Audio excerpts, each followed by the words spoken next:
Subscribe करें और bell दबाएं ताकि कोई खबर रह न जाए।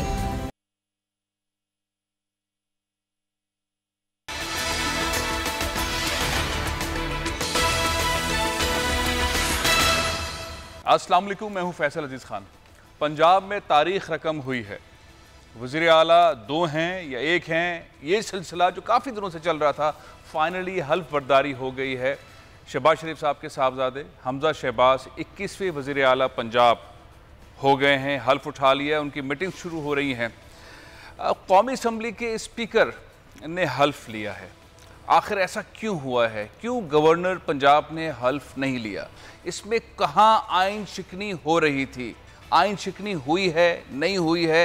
आखिर ये मामला हुआ क्यों है? बहुत सारे पेचीदा सवालात हैं पंजाब के हवाले से। 16 अप्रैल को एक हंगामा खेज इजलास हुआ था पंजाब असम्बली का, जिसके बाद 197 वोटों से कहा जाता है कि हमजा शहबाज वज़ीर आला मुंतखब हुए। उस पर भी सवाल उठ रहे हैं, बहुत सारी चीज़ों पे बहुत सारे सवाल उठ रहे हैं। लेकिन बहरहाल वो इस वक्त वज़ीर आला पंजाब मुंतखब हो गए हैं। अब काबीना के लिए नाम आ रहे हैं, मुख्तलिफ जो वफूद हैं वो उनसे मिल रहे हैं, गार्ड ऑफ ऑनर पेश हो गया है, बहुत सारी चीज़ें हो गई। लेकिन साथ ही एक दरख्वास्त लाहौर हाई कोर्ट में जमा हुई है नोटिफिकेशन रोकने के हवाले से। PTI के वकील हैं, बहुत सीनियर कानून अजहर सिद्दीक साहब मेरे साथ इस वक्त मौजूद हैं। अस्सलाम वालेकुम अजहर साहब। अच्छा अजहर साहब, ये आपने एक एप्लीकेशन फाइल कर दी, इससे पहले भी बहुत सारी पेचीदगियाँ थी, चीज़ें रुकी हुई थी, बहुत सारे सवाल हैं। लेकिन सबसे पहले जो ताज़ा तरीन सूरत हाल है वो बताइएगा, जो आपने भी दरख्वास्त फाइल की है कि नोटिफिकेशन को रोका जाए। नोटिफिकेशन तो निकल गया, अब आप आईनी तौर पर आप समझते हैं कि वो वज़ीर आला पंजाब हैं, काम शुरू करेंगे। आपकी दरख्वास्त की हैसियत क्या है? बहुत शुक्रिया जी। बुनियादी तौर पर ये इंट्रा कोर्ट अपील दायर की गई है कि जो कल ऑर्डर पास किया गया था कि स्पीकर हलफ ले, अदालत के सामने यही बताया गया कि एक फैसले पर अमल दरामद करने के लिए 3 जजमेंटें मौजूद है, 3 दरखास्तें हैं। एक में कहा गया कि आइन का आर्टिकल 104 का इतलाक होगा, दूसरे में 255 का इतलाक होगा, और ये तीसरी जजमेंट में तो एक बड़ी अनोखी चीज आ गई कि स्पीकर कहाँ से आ गया? आइन में स्पीकर का कोई ताल्लुक नहीं, स्पीकर वफाक का नुमाइंदा है। अगर मान भी लिया जाए कि कुछ अपना प्राइम मिनिस्टर की कुछ समरी थी, तो समरी 25 दिन तक जाकर फैसला होता है और पाकिस्तान को इख्तियार है तो समरी को वापस देने का, भिजवाने का। वो तो चेयरमैन सेनेट की भिजवाई गई थी, वो हालांकि गलत है। पहली अदालत ने भी, दूसरी अदालत में, तीनों ने ना तो गवर्नर को कोई नोटिस जारी किया, ना वजीर आजम को कोई नोटिस, सदर पाकिस्तान जारी किया। दोनों के खिलाफ मुख्तलिफ अहकामात पास कर दिए गए। ये आइन के आर्टिकल 10 की वायलेशन है। उसके अलावा एक आईनी ओहदे के, मैं मुदाखलत का लफ्ज भी कह दूं तो कोई अर्ज नहीं है। अच्छा। कि आप कैसे आप किस तरह सदर को अहकामात जारी कर सकते हैं, गवर्नर को अहकामात जारी कर सकते हैं जो एक आईनी ओहदा रखते हैं। और इसमें एक आइन के आर्टिकल 133 और 130 सब आर्टिकल 5 के तहत अगर देखा जाए, जो वजीर आला उस्मान बुज़दार ने जब तक गवर्नर उनको हल्फ लेने के लिए ना बनाए, गवर्नर ने सेटिस्फाई नहीं कर सके, इस वजह से वो सेटिस्फाई नहीं कर सके कि जो इलेक्शन थे वो गैर कानूनी थे। और दूसरा इशू था कि जो वजीर आला का हल्फ है वो गैर कानूनी तौर पर मंजूर किया गया है। जो वजीर आजम के नाम था, हल्फ आना था गवर्नर के नाम पर, और गवर्नर के नाम के ऊपर ये, और गवर्नर को ये फैसला करना था। गवर्नर के हाथ से लिखा हुआ ये हल्फनामा, अपना वजीर आला का हल्फनामा वहां जाना चाहिए था, वो भी हमने देख लिया, वो नहीं आया। और ये वाला मामला भी वैसे गवर्नर ने सदर को भिजवाया किया, लेकिन उन्होंने इस पर कोई अमल नहीं किया। तो अल्टीमेटली गवर्नर के पास जो इख्तियारात थे वो इस्तेमाल करते हुए उन्होंने वजीर आला उस्मान बुज़दार और काबीना को बहाल कर दिया गया। ये अदालत के सामने भी सवाल आया और अदालत को भी ये बताया, अदालत ने कहा कि हलफ तो ले चुका है, और हलफ जो करा रहा था अपना फाजिल जज साहब तो आ चुके थे, लेकिन रजिस्ट्रार ऑफिस से एक तरह लेट किया गया। तो हलफ लेने के बाद फाइल अदालत में आई, अदालत ने लार्जर बेंच तश्कील दे दिया है इस सारी बातों को सामने रखते हुए। और एक बड़ा अहम है कि सिंगल जज ने लिख दिया कि सदर और गवर्नर ने आर्टिकल 5, 189 और 201 तोड़ा है, बगैर किसी वजूहात को जांचे हुए, बगैर किसी मामला को देखे हुए, उसके लिए ना कोई कंटेम्प्ट का नोटिस किया, ना कोई शोकाज किया, ठीक है, और बराह रास्त एक ऑब्जर्वेशन दे दी और इस पर दे दिया। अच्छा आदिल साहब, सवाल बहुत सारे खड़े हैं जो जिस तरह आपने भी बताया। आरिफ चौधरी साहब हमारे साथ मौजूद हैं। चौधरी साहब, ये चीजें उलझ गई हैं या सुलझ रही हैं? ये आइन की पामाली बार बार हम सुन रहे हैं, चीजों को देख रहे हैं, हाई कोर्ट के ऑर्डर्स आ रहे हैं। अदर साहब ने तो एक ऐसी पिक्चर पेश कर रहे हैं, ऐसा लगता है कि हमजा शहबाज वजीर आला पंजाब नहीं हैं। आप क्या समझते हैं, क्या किस सिमत हम जा रहे हैं? ये हो क्या रहा है, हुआ क्या है? बहुत शुक्रिया फैसल साहब। दो सूरतें होती हैं, एक डिफेक्टो है, एक डिजोरे है। हाँ। डिफेक्टो को अमली तौर पर जो काम हो रहा है वो उन्होंने हलफ ले लिया, वो चीफ मिनिस्टर के तौर पर काम कर रहे हैं, ये है डिफेक्टो मैदान। और जो है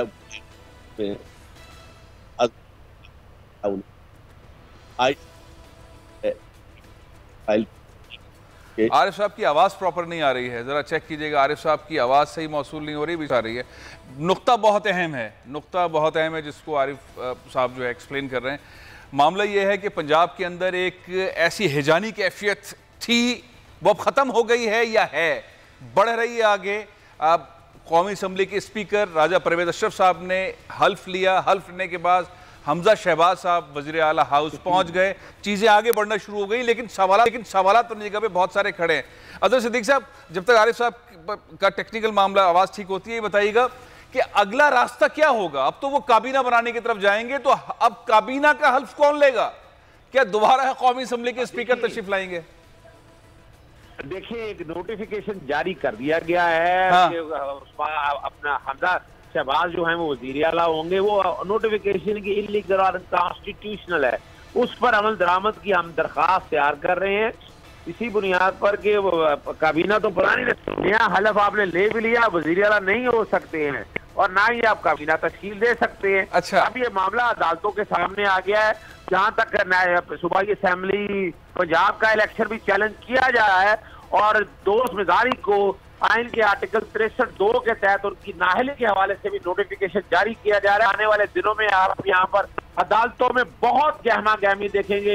ये सारे मामला जो है ना अल्टीमेटली अदालतों में जाने हैं और अदालतों के अंदर हो सकता है आपको नवाज शरीफ वाले दौर वाले वाकई याद आ जाए कि जब असेंबलियां डिसॉल्व कर दी गई थी और नए इलेक्शन कराए गए थे। आईनी बहरान इस मुल्क में पैदा हो चुका है। अब बॉल जो है वो कोर्टों में जा चुकी है। सियासी जमातों ने अपने तौर पर इसको सेटल करने की कोशिश नहीं की है और उन्होंने ऐसे हालात पैदा किए हैं कि जिसकी वजह से ये मसाइल हो जाए। आप समझ रहे हैं कि आईनी बहरान है और इंतखाबात की तरफ जाएंगे। लेकिन मेरा एक सवाल यह है कि अगर हमजा शहबाज अपनी काबीना तश्कील देते हैं, जिसके लिए नाम अब चलना शुरू हो गए, फलाना साहब इस महकमे के वजीर होंगे, वो इसके वजीर होंगे, बहुत सारे नाम चलना शुरू हो गए, वो हल्फ काबीना कहां से लेंगे? जब अब ज़ाहिर ईद की छुट्टियां आ रही हैं, छुट्टियां शुरू हो जाएंगी, तो हल्फ कौन लेगा? गवर्नर साहब के पास दोबारा रुजू किया जाएगा या कौमी असम्बली के स्पीकर साहब तशरीफ लाएंगे और हल्फबरदारी वही करेंगे? देखिए, बात तो वही आनी है, बात तो गवर्नर साहब तक ही आ रही है। हाँ। यानी जितने भी ये लोग हैं, ये अब हल्फ अब मामला तो सब जुड़े हो गया। अब कोर्ट ऐसे ही नहीं है फौरन ऑर्डर पास कर देगी, इन सब का हल्फ भी वो स्पीकर ले लें। तो यहाँ ये जो मामला अदालत के सामने जाना है, असूली तौर पर हमजा शरीफ भी एक कानूनी वज़ीर आला के तौर पर फिरते रहेंगे। काबीना तो जब फाइनल होगी, हाँ। जब आईनी तौर पर मैटर सेटल होगा और मुझे नहीं नजर आता है कि काबीना कोई बन सकेगी। काबीना नहीं बन सकेगी। आज़ाद साहब साथ ही रहेगा, आरिफ चौधरी साहब हमारे साथ। चौधरी साहब, आप अपनी बात पूरी कीजिए। क्या हिजानी कैफियत है? क्या वाकई आईनी बहरान खड़ा हो गया है? वाकई तमाम चीजें उस तरफ चली गई हैं जहां अब मामला सियासी जमातों के हाथों से निकल गया है? देखिए, मैं अर्ज कर रहा था कि डिफेक्टो और डिजोरे पोजीशन होती है। डिफेक्टो पोजीशन ये है कि इस वक्त हमजा शहबाज शरीफ ने हलफ उठा लिया है और चीफ मिनिस्टर के तौर पर उन्होंने काम शुरू कर दिया। उन्हें गार्ड ऑफ ऑनर भी मिल गया, प्रोटोकॉल भी मिल गया और जो केयर टेकर थे प्राइम मिनिस्टर चीफ मिनिस्टर, उनसे वो ले लिया गया प्रोटोकॉल वगैरह। ये तो है अमली तौर पर इसे डिफेक्टो सिचुएशन कहेंगे। डिजोरे वो है जो इस वक्त हमारे दोस्तों ने पिटीशन फाइल की, ICA फाइल की इंफ्रा कोर्ट।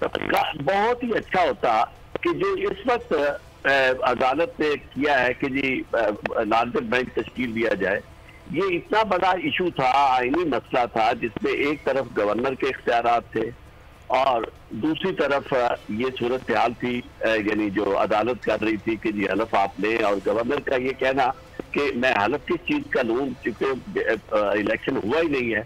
वो इलेक्शन के बारे में उनका अपना एक कंसर्न थे, और चूंकि आईनी तौर पर उन्होंने भी हलफ लिया हुआ है तो आइन की पासदारी तो हर एक के ऊपर है, तो आइन के मुताबिक ही इलेक्शन। और मैं नहीं कहता कि आइन के मुताबिक हुआ या नहीं हुआ, लेकिन ये सवाल तो बाहर से मौजूद था। जब गवर्नर ने, कोई आम आदमी तो नहीं कह रहा ना, गवर्नर कह रहा है कि जी ये आइन के मुताबिक हलफ नहीं हुआ, तो इसे मैं किस तरह, इलेक्शन नहीं हुआ तो मैं हलफ इनसे किस तरह लूं। तो इससे बुनियादी तौर पर बजाय जजिस के पास अलग-अलग जाने की कोशिश करने के, इससे बेहतर ये था कि उस वक्त चीफ जस्टिस साहब जो है वो इसे कहते कि जी ऐसा इशू है जो इससे पहले नहीं आया, अब बड़ा नया इशू है और कॉन्स्टिट्यूशनल मसला है, इसे हम हल करने के लिए एक लार्जर बेंच, बल्कि फुल कोर्ट यानी जो थी वो तश्कील दी जा सकती थी इस पे, यानी जजेस का लार्जर बेंच से भी ज्यादा सीरियस मामला था। तो इस पे एक अथॉरिटेटिव जजमेंट आ जाती और उस जजमेंट के मुताबिक फिर अगर किसी को कोई कंसर्न होता तो वो सुप्रीम कोर्ट में चला जाता, जो था इसे बिल्कुल प्रायोरिटी बेसिस पर तय कर दिया जाता, कहा जाता कि डे टू डे हियरिंग करके अगले 2-3 दिन में इसे तय कर दे। लेकिन हो ये रहा है कि मामला बिल्कुल अजीबोगरीब अंदाज में हो रहा है। अगर ये लेके जाए मामला तो उसके लिए एतराज लग जाता है अगर सिद्दीक साहब की पिटीशन पे, और उसके बाद फिर वो बेंच भी नहीं बैठता, यानी या बेंच बैठता है तो एतराज ही नहीं रिमूव होता, और इतने में वो सारा काम हो चुका होता है जिससे चैलेंज ये कर रहे होते हैं। तो मैं ये समझता हूँ कि ये आईनी बहरान तो बात सूरत है, और आईनी बहरान इस वजह से भी है कि क्या उनकी पोजीशन बिल्कुल एक सेरेमोनियल है और कोई हैसियत ही नहीं है उनकी, या फिर ये है कि जज साहब को, सिंगल जज हाई कोर्ट का, उन्हें ये इख्तियार हासिल है हाई कोर्ट को कि वो ऑर्डर कर सकते हैं वफाक के नुमाइंदे को, स्पीकर कौमी असेंबली को, कि जी आप हलफ उठाएं। ये ऐसा इशू तो नहीं है जिसे आप बात कर दें, ना गवर्नर की राय को नजरअंदाज किया जा सकता है, ना जो इस्तेमाल किया गया इख्तियार इसे नजरअंदाज किया जा सकता है। इन सारे इश्यूज को दरमियान में छोड़ा नहीं जा सकता unanswered, they have to be decided. और इसमें वंस फॉर ऑल एक चीज तो तय करनी है कि अगर इस तरह की सिचुएशन आ जाए, एक ऐसा इलेक्शन जिसको गवर्नर कह रहा है कि वो इलेक्शन कानून के मुताबिक, आइन के मुताबिक नहीं हुआ, इसमें कोई शक नहीं, फैसल साहब के ऑर्डर तो किया था हाई कोर्ट ने इलेक्शन करवाने का, लेकिन ऑर्डर के बावजूद अगर मौके पर सूरत हाल ऐसी हो गई थी कि कंडक्ट हो सका था तो नेक्स्ट डे हो सकता था, वो तो भी किया जा सकता था। लेकिन इस तरह का गैदरिंग में इलेक्शन करवाना, इसे तो इलेक्शन नहीं माना जा सकता, या कानून की नजर में, आइन की नजर में नहीं समझा जा रहा। तो ये सारे कंसर्न जो थे they should have been addressed. और एक और बात जो यानी ज्यादा इससे भी ज्यादा परेशान करना है वो ये है कि लाहौर हाई कोर्ट को ओवरऑल अगर आप देखें तो अब तक जितनी हिस्ट्री है नवाज शरीफ साहब के केसेस की, उसमें आपको कुछ बिल्कुल एक अजीब तरह का टिल्ट नजर आता है। या तो अदालत से आपको बेबस नजर आती है, हम तो ये सुन ही नहीं सकते, इनका मामला नहीं सुनते, रिक्यूज कर रहे हैं, तो या फिर इस तरह के फैसले आते हैं शताबी के साथ कि जनाब वो फौरी और टाइम मुकर्रर कर दिया जाता है कि यूं आज ये किया जाए और कल को इतने बजे ये कर दिया जाए। कोई चीज जो है वो पार्लियामेंट के सवाबीन पे जोड़ी नहीं जा रही। आपके आर्टिकल 69 खास तौर पर शरीफ फैमिली के साथ, हाँ, यानी मतलब एक ऐसा है, बाकी लोग जो है अभी आपने देखा कि वो 63 वाली जो बात थी आइन की 63A, उसकी वजाहत होनी जरूरी थी, उसके लिए अभी ईद के बाद का इंतजार करें। अच्छा आरिफ साहब, आपने ग्लव इस्तेमाल किया, मैं जरा पीछे लेके जाता हूँ। आपने समझे आपकी गुफ्तगू से जो मोटी बात, जो पंच लाइन ब्रेकिंग न्यूज निकली वो ये कि हमजा शहबाज जो हैं वो डी फैक्टो सीएम हैं। अच्छा, अब ये डी फैक्टो सीएम, अब आपके ख्याल में ये आईनी बहरान तो हो गया, आपने उसको बड़े अच्छी तरह एक्सप्लेन किया, और एक दूसरी बात ये कि हाई कोर्ट जो है वो लाहौर हाई कोर्ट, उसका टिल्ट नजर आता है शहबाज शरीफ साहब, नवाज शरीफ साहब, हमजा शहबाज शरीफ फैमिली के लिए इस तरह के अहकामात में, ये हम जिस पैरहाई में खड़े हो रहे हैं, आगे जा रहे हैं, हमजा शहबाज साहब के अगले इख्तियारात जो इख्तियारात वज़ीर आला के इस्तेमाल करेंगे, उसको आप किस नज़र से देख रहे हैं? वो भी चैलेंज होते जाएंगे, उनको भी चैलेंज किया जाएगा, हर चीज़ को चैलेंज किया जाएगा। देखिए, मैं आपको एक अर्ज करूं, डी फैक्टो ये चीफ मिनिस्टर के होने का मतलब ये है कि कल को जब ये तो अदालत के ऊपर है ना, अदालत इनके केस पे फैसला अगर करती है तो के केस पे वो इस पे नतीजे पे पहुंचती है कि ये सारा अमल जो था, हलफ उठवाने वाला और ये ऑर्डर जो था, ये आइन के मुताबिक नहीं था जी। और फिर तो उसके बाद उसकी मर्जी है कि क्योंकि ये सारे जो काम हो चुके होते हैं, इनको वो एग्जेम्पशन भी दी जा सकती है कि जी चूंकि वो काम हो चुके हैं वापस नहीं लिया जा सकता। ऐसे केसेस मौजूद है जिसमें कोर्ट जो है जो कुछ हो चुका होता है उसको कहते हैं कि जी ये तो मिट्टी पाओ और आगे चलो, क्योंकि उसको आप इसमें बहुत सारी चीजें हो चुकी होगी, अपॉइंटमेंट हो चुकी होगी, मिनिस्टर्स बन चुके होंगे सब, लेकिन अगर अदालत इस नतीजे पर वाकई पहुंचती है संजीदगी से तो उसका लाजमी नतीजा तो फिर ये होगा कि जब चीफ मिनिस्टर ही नहीं रहेगा, चीफ मिनिस्टर की तकर्री जो है या उसका हलफ जो है वो गैर आईनी डिक्लेयर होता है, तो फिर तो सारे का सारा अमल जो है वो वापस आएगा, उसमें सवाए उन चीजों के जो इरिवर्सिबल है जिसको नहीं आ सकता, क्योंकि टाइम ठीक है, बहुत बड़ी चीज। अच्छा आरिफ साहब एक और चीज बताइएगा, फिर मदर साहब से भी पूछता हूँ एक सवाल, बहुत अहम सवाल है, वो ये कि अब काबीना का हल्फ कौन लेगा? गवर्नर साहब ने तो कह दिया इलेक्शन ही ठीक नहीं है, मैं हल्फ नहीं लूंगा। अब काबीना बनाने के लिए जाएंगे हमजा शहबाज, इतने अरसे से पंजाब के अंदर काबीना नहीं है, वजीर आला आ गया है, डिफेक्टो है, लेकिन बहरहाल वो काबीना बनाएगा, काबीना का हल्फ कौन लेगा?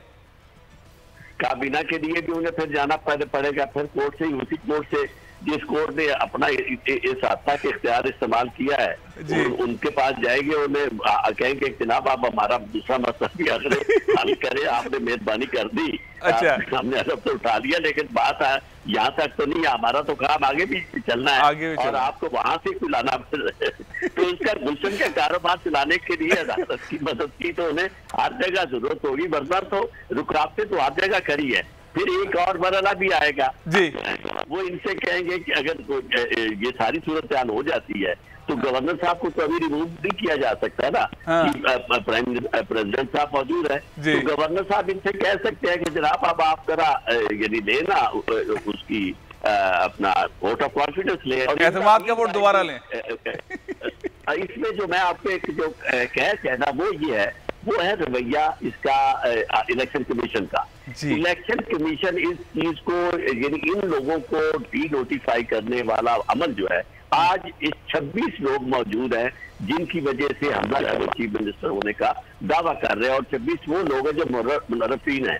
अब इन मुनर्रफीन को अगर ऑलरेडी इनके खिलाफ आ चुका है, डिक्लेरेशन भी आ चुका है उसकी तरफ से लीडर ऑफ जो पार्टी के लीडर है, लेकिन आगे होल्ड कर रही है इस सारी चीज को इलेक्शन कमीशन। अगर इलेक्शन कमीशन ये फैसला कर देता है कि भी ये लोग जो थे ये डी सीट हो गए, नो मोर मेंबर, तो उसके बाद जब उनसे कहा जाता है कि आप करें जनाब वोट ऑफ कॉन्फिडेंस ले, तो वो कहाँ से देंगे? तो इसलिए जब ये सब मिलके खेल खेला जाता है तो आप ये देखें कि उस वक्त तक ये होल्ड किया जाएगा जब तक कि वोट ऑफ कॉन्फिडेंस वाला मरहला भी जो है वो ओवर नहीं हो जाता। चले, तो इस वजह आपने बहुत अच्छी तरह एक्सप्लेन किया, बहुत बहुत शुक्रिया साहब, बहुत बहुत शुक्रिया आज़र सिद्दीक साहब।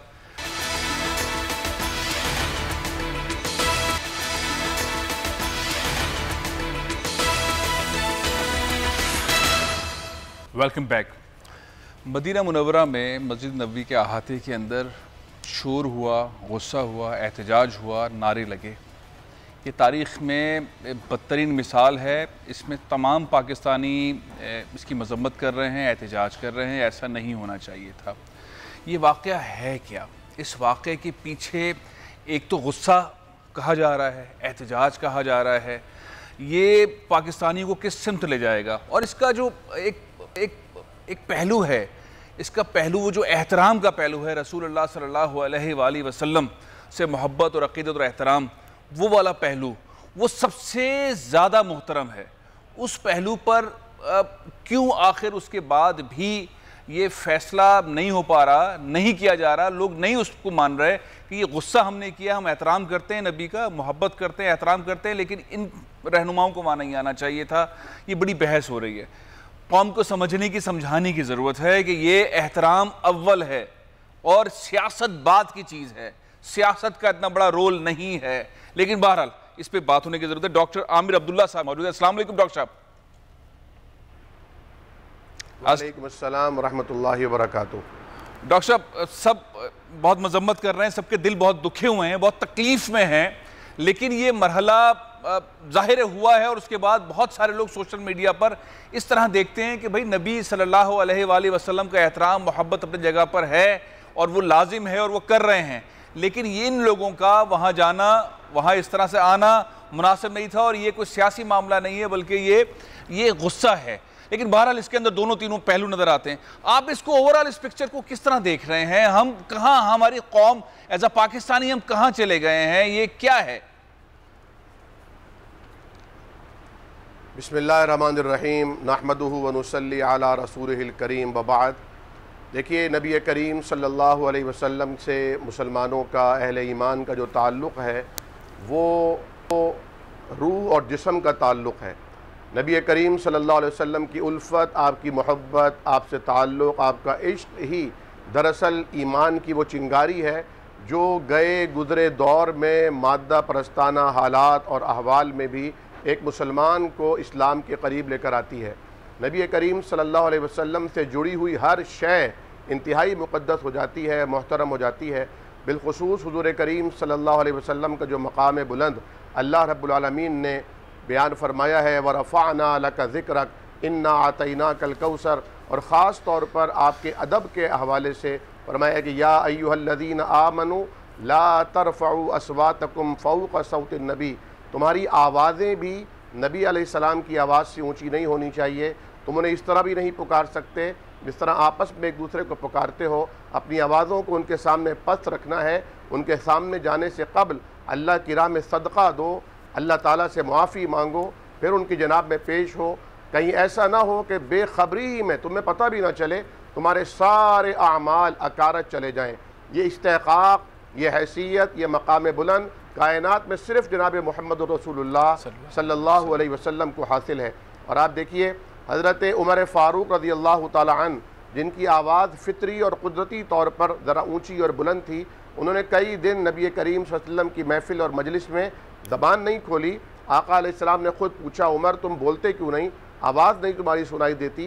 उन्होंने कहा, या रसूल अल्लाह, मेरी आवाज़ कुदरती तौर पर कदर बुलंद होती है, मैं नहीं चाहता कि खुदा न खास्ता मेरी आवाज़ आपकी आवाज़ से बुलंद हो और कहीं मेरे अमाल ज़ाया हो जाएं। तो आप मुस्कुराए और फरमाया, नहीं उमर, तुम उनमें थोड़ी हो, ये तो अल्लाह ताला ने उन मुनाफिकीन के लिए कहा है, उन दुश्मनान इस्लाम के लिए कहा है जो नबी करीम सल्लल्लाहु अलैहि वसल्लम के अदब को, एहतराम को नहीं समझते। हज़रत इमाम मालिक रहमतुल्लाह अलैह, जिन्हें इमाम मदीना कहा जाता है, इमाम अहले सुन्ना है, हज़रत इमाम मालिक हदीस का दर्स देते हैं, मस्जिद नबवी में तशरीफ़ फरमा है। नबी करीम सल्लल्लाहु अलैहि वसल्लम का रोज़ा मुबारक सामने है, आप तशरीफ़ फरमा हैं, आपके पैर में बिच्छू बार बार डंक मार रहा है, आपके चेहरे अनवर का रंग मुतगय्यर हो रहा है, आँखों से आंसू बहना शुरू हो गए हैं। जो तिलामिज़ा और शागिर्द बैठे हैं वो हैरान हैं कि हदीस में ऐसा कोई बाब नहीं है, ऐसी कोई सूरत हाल नहीं है इसमें सुनाने और सुनने, पढ़ने और पढ़ाने वाले की आंखों से आंसू रवा हो जाएं। हज़रत इमाम रो क्यों रहे हैं? लेकिन हिम्मत नहीं होती पूछने की। जब सबक ख़त्म हुआ, आपने किताब को बंद किया, आप बाहर तशरीफ़ ले गए और फरमाया कि नमक और पानी लाओ ताकि मैं अपने पैर को धो सकूं, ज़ख़म के ऊपर लगा सकूं। शागिर्दों ने कहा, हज़रत क्या हुआ है, क्या आप इसीलिए रो रहे थे? फरमाया, हाँ, बार बार एक बिच्छू मुझे एक ही मकाम पर डंक मार रहा था। उन्होंने कहा, हज़रत आपने उसी वक्त क्यों नहीं फरमाया, मजलिस बर्खास्त क्यों ना कर दी? फरमाया, एक तो रोज़ा रसूल का एहतराम था, अल्लाह के नबी की मस्जिद का एहतराम था, दूसरा एहतराम हदीस नबवी का था कि मैं रसूलुल्लाह सल्लल्लाहु अलैहि वसल्लम के अहकामात और आपके बयानात पढ़कर सुना रहा था। आपने जैसा कि अभी फरमाया कि ये एक अलमिया है, इसे तासुब की एक किस्म कह सकते हैं कि अपनी कौम के लिए, अपनी सियासी जमात के लिए, अपने लीडर के लिए। लीडर से मोहब्बत करना कोई जुर्म नहीं है, बिलखुसूस अगर लीडर आपको कोई विजन दे रहा हो, लीडर आपको कोई नया रुख दे रहा हो तहरीक का, जीने का, आज़ादी का, कोई हरज नहीं। लेकिन ये मोहब्बत, ये ताल्लुक़ रसूलुल्लाह की मोहब्बत से बढ़ना नहीं चाहिए, आपके एहतराम से ज़्यादा नहीं होना चाहिए। लेकिन हम देखते हैं कि अल्लाह और उसके रसूल के अहकामात को रोंदा जाता है, अल्लाह और उसके रसूल की बातों का मजाक उड़ाया जाता है। कार्टून बनाए जाते हैं, खाके बनाए जाते हैं, लोगों के कानों पे जू नहीं रेंगती। लेकिन जहाँ उनके किसी सियासी लीडर के बारे में कोई जबान खोल ले, वो आप पे से बाहर हो जाते हैं। डॉक्टर साहब मैं आपकी तरफ आ जाता है। जी डॉक्टर साहब आपकी तरफ आता हूँ। नूरुल हक कादरी साहब मेरे साथ मौजूद हैं, साबिक वफाकी वजीर हैं, इमरान खान साहब की कैबिनेट में थे। कादरी साहब अस्सलाम वालेकुम। ये जो वाक़या है इसकी मजम्मत सब कर रहे हैं, लेकिन फिर भी सोशल मीडिया के ऊपर आवाज़ उठ रही है। ये एक ऐसा मामला है कि रसूलुल्लाह सल्लल्लाहु अलैहि वसल्लम से मोहब्बत, अक़ीदत, एहतराम, उसके बारे में भी वहाँ पर भी लोग सियासत की बात कर रहे हैं। आपकी सियासी जमात से वाबस्ता बहुत सारे लोग समझते हैं कि ये जो एहतजाज हुआ है, चोर चोर के जो नारे लगाए गए हैं, ये गुस्सा है, लेकिन ऐसे मकाम के ऊपर गुस्से का इजहार नहीं हो सकता। आप क्या कहेंगे, किस तरह आप इन लोगों को तलकीन करेंगे एहतराम करने की? वालेकुम अस्सलाम वरहमतुल्लाहि वबरकातुह। मैं कल से मुख्तलिफ चैनल्स पे इस पे बात कर चुका हूँ जी, और वो मेरा भी मौक़िफ़ है, हमारी जमात का भी मौक़िफ़ है जी, और जिस तरह मैं इजहार कर रहा हूँ, हमारी जमात पाकिस्तान तहरीक इंसाफ के तमाम जो संजीदा फिक्र के लोग हैं वो समझते हैं कि जो कुछ हज़ारहा इख्तलाफ से ही या सियासत के अलग सोच और नजरिया से ही, लेकिन मदीना शरीफ का और हरम नबवी का जो तक़द्दुस है, अल्लाह तबारक तआला ने उस मुकाम के जिस एहतराम का हमें हुक्म दिया है, और जिस मस्जिद में या जिस हरम में, जिस रोज़े मुबारक में हुजूर नबी करीम सल्लल्लाहु अलैहि वसल्लम महवे ख्वाब है, वहाँ पे नारे लगाना, स्लोगन लगाना, आवाज़ें उठाना, इवन के वहाँ पे अगर कोई दुरूद शरीफ पढ़े, नात शरीफ पढ़े तो भी गुनगुनाता रहे, ज़ेरे लब बोलता रहे, आवाज़ उसमें बुलंद न करे। वहाँ के आदाब का तो हमें ये बताया गया है। और वो जिस तरह हमारे बुजुर्गों ने हमें बताया है कि एक ऐसा जगह वो अर्श से तो नीचे है, लेकिन उसकी जो नाजुक और बारीक आदाब का ख्याल है वो अर्श से भी बालातर है। तो इस बुनियाद पर वहाँ पे जो कुछ हुआ, उस दिन जो मंजर देखा गया, या उससे पहले भी कई दफा हुआ है, पहला वाक़या है नहीं है।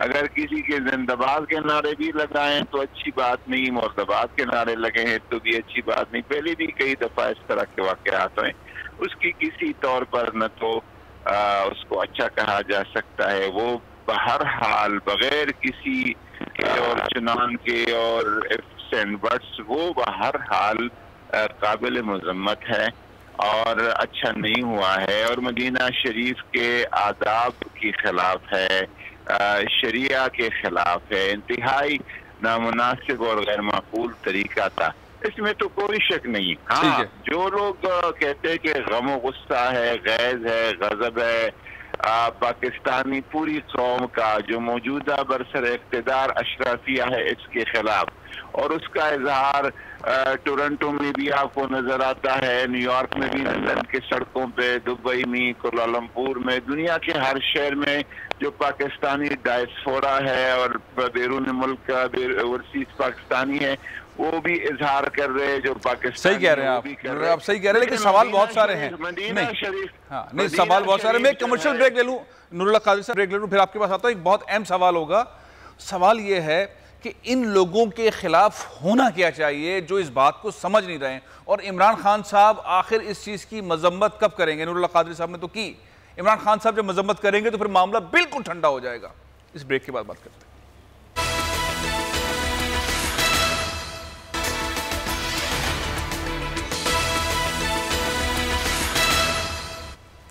Welcome back. मदीना मुनव्वरा का एहतराम, रसूलुल्लाह सल्लल्लाहु अलैहि वसल्लम की मस्जिद, वहाँ जो वाक़या हुआ उसकी मजम्मत हर पाकिस्तानी कर रहा है, हर पाकिस्तानी रो रहा है, बहुत तकलीफ़ में है। लेकिन इसके बावजूद सोशल मीडिया के ऊपर कुछ लोग हैं जो इस तरह के वाक़यात की हिमायत कर रहे हैं। नहीं करनी चाहिए, तौबा करनी चाहिए, माफ़ी मांगनी चाहिए, और बिल्कुल आवाज़ धीमी, ये गुफ्तगू करते वक्त भी आवाज़ धीमी, बेशक यहाँ पर पाकिस्तान में तब भी आवाज़ धीमी, इस पर चीखना चिल्लाना दलाइल वाली बात नहीं है। डॉक्टर आमिर अब्दुल्ला साहब, ये बताइए कि ये जो गलती हो गई है, पाकिस्तानियों से गलती हो गई है, इस पे क्या करें? तौबा माफ़ी के साथ और क्या किया जाए? इस चीज़ को कैसे रोका जाए? कभी कोई पाकिस्तानी, कभी कोई मुसलमान इस तरह के जज्बात का इजहार ना करे, गुस्सा, नारेबाजी, चोर चोर के नारे, कोई और चीज़ कभी ना करे। क्या करना चाहिए? जी बिल्कुल फैसल भाई, ये यकीनी तौर पर पूरे पाकिस्तानियों का सर शर्म से झुक गया है ऐसे रमज़ान के अय्याम में, जबकि आज एक 29वीं शब हमें दस्तयाब हो रही है। मुमकिना तौर पर वो शब कदर हो सकती है। सबसे पहले इस अमर पर बहैसियत कौम माफ़ी मांगने की ज़रूरत है। दूसरी तरफ हमें शऊरी तौर पर यह समझने की ज़रूरत है, इख्तिलाफ़ राय एक अलग चीज़ है, नबी करीम सल्लल्लाहु अलैहि वसल्लम का मकाम, उनका एहतराम, उनकी मस्जिद रोज़े का एहतराम एक अलग चीज़ है। कल भी वहाँ पर जिंदाबाद के नारे लगे, जिंदाबाद के नारे हों, मुर्दाबाद के नारे हों, शरीफ शरीफ के नारे हों, चोर चोर के नारे हों, वहाँ आवाज़ बुलंद करना मना है, हराम है, नाजायज़ है।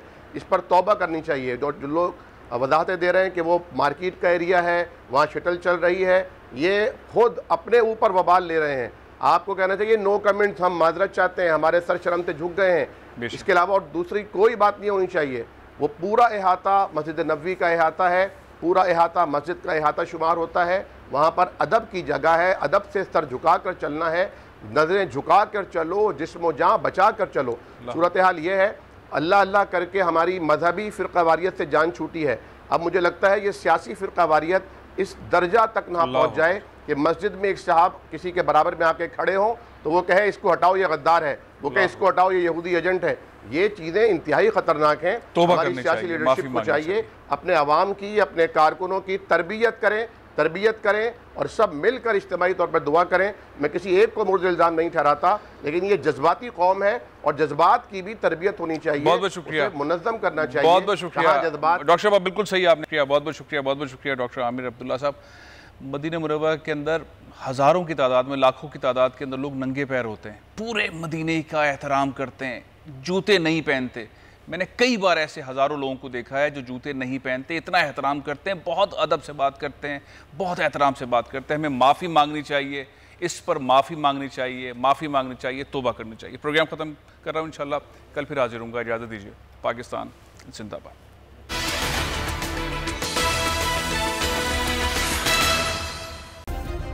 सब्सक्राइब करें और बेल दबाएं ताकि कोई खबर रह न जाए।